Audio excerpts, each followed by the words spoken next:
Today is about leading with essence, not your effort.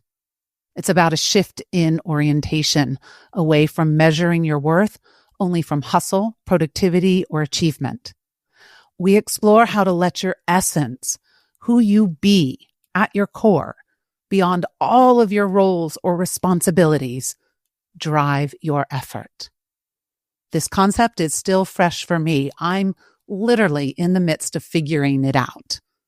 So join me as I go down the rabbit hole, if you dare. This is a growth moment for both of us. This is The Growth Moment with your coach, Amy Kay. Inspiration, ideas, and incredible insights for you to be more and do more. Get ready to grow today. The world does not need your effort. It needs your essence. That was the message I received from my exceptional intuition coach and colleague, Holly, a month ago. And do check out episode number 70 for more on Holly. She sent those words when I was in a weeks-long bout of COVID, and I was pissed. Frustrated and anxious that I wasn't in my normal productive groove. The words were a fundamental soul hit. One of those rare messages that doesn't just inform you, it transforms you. Most of my life has been about effort, producing, delivering, achieving.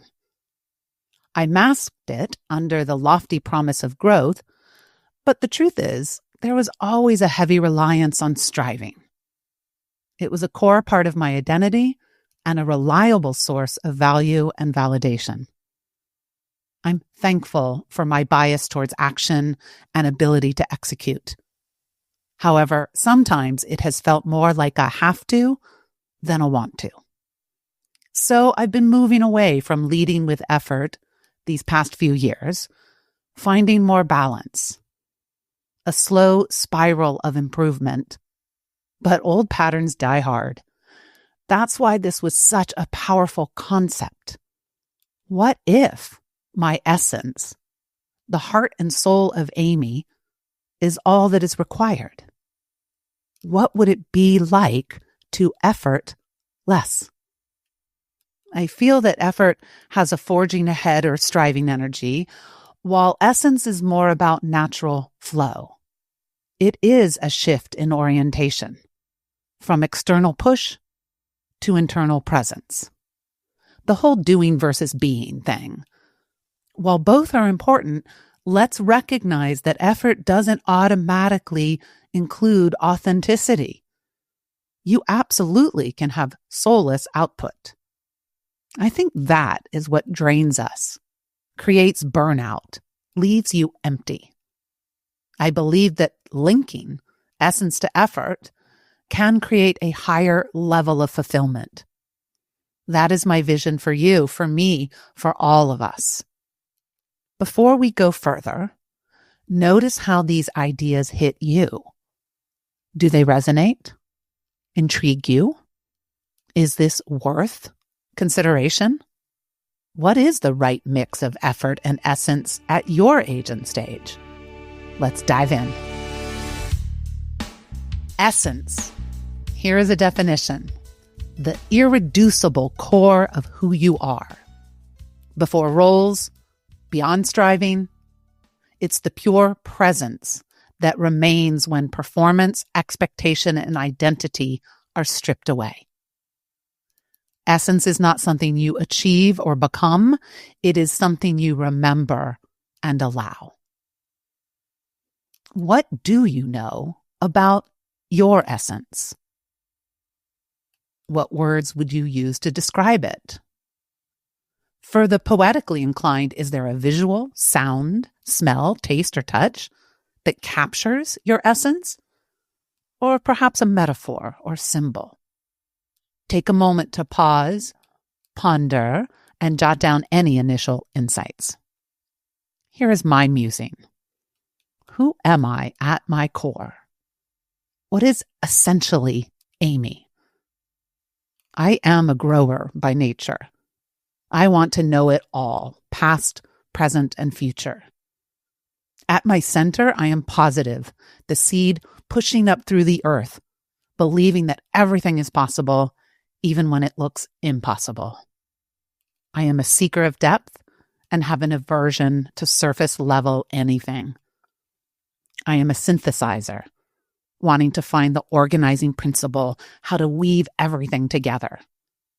I believe deeply in agency and self-responsibility.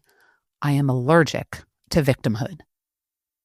My essence is a series of contradictions, intellect and intuition, vulnerable confidence, a lover of freedom but within structure, pushing for progress in the midst of permission to just be who and where you are.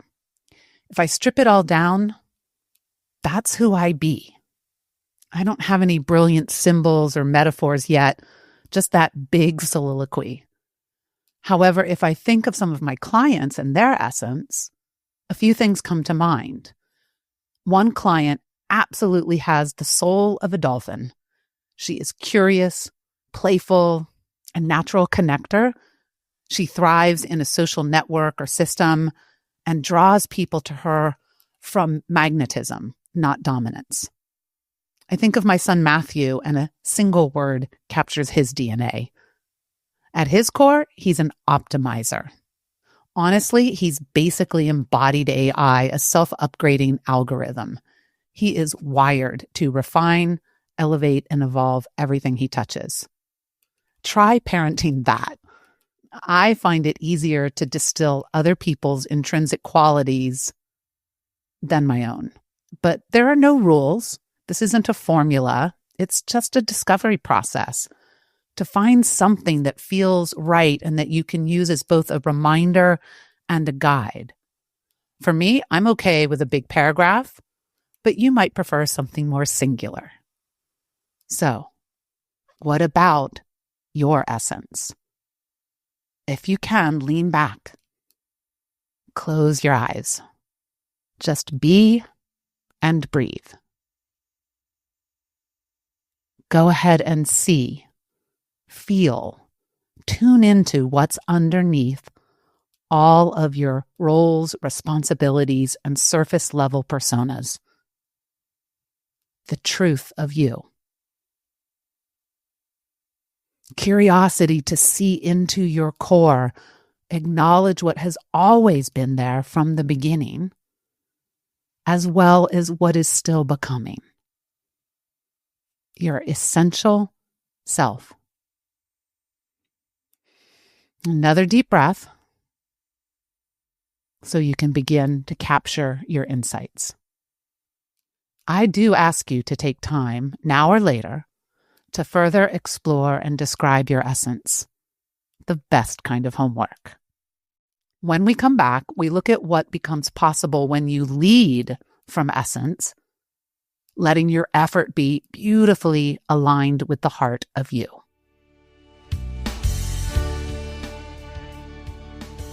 For those of you, like me, where effort has long been the currency of worth, and alignment with essence isn't necessarily intuitive.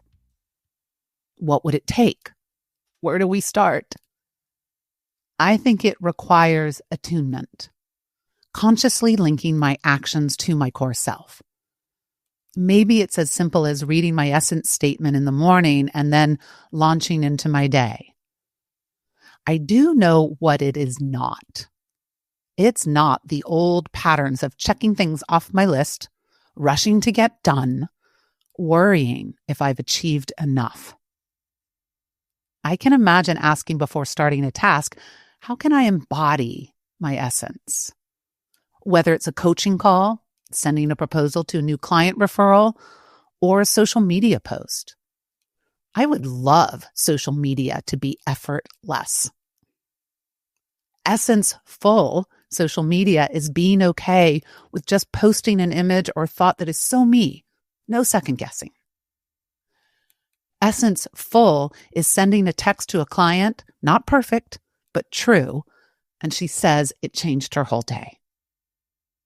Essence-full is giving myself permission to rest, and my next idea comes not from effort, but from stillness. What would it look like for you? Here are a few prompts and ideas to help your exploration. Before any to-do, take a breath and ask, am I leading with essence or just defaulting to effort? What's one recurring task that could be infused with more you? What can you release to make more space for natural, authentic flow? How can you bring your essence online? And what is a phrase or word that will bring you into the essential?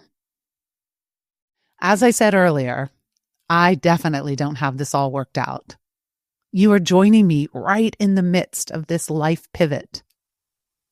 There was another line in the message from Holly. You've been a master of effort. This next life chapter invites mastery of essence. Yes, I'm a newbie, a learner, an essence apprentice. I still want to run, achieve, create impact. I just want to evolve how I make that impact. Effort still matters. It just lands differently when it's tethered to essence. Then it's not exhausting, it's energizing. I guess I'm grateful for my weeks of COVID. Without that frustration, I wouldn't be sharing this particular concept with you today. I absolutely want to hear about your essence so I can support bringing the heart of you to the world. As always, know that I'm here for your growth, whether it's one-on-one private coaching or joining one of my coaching groups or workshops. Find all the episodes on thegrowthmoment.com and follow on your favorite podcast app or my YouTube channel. Now get out there and grow today.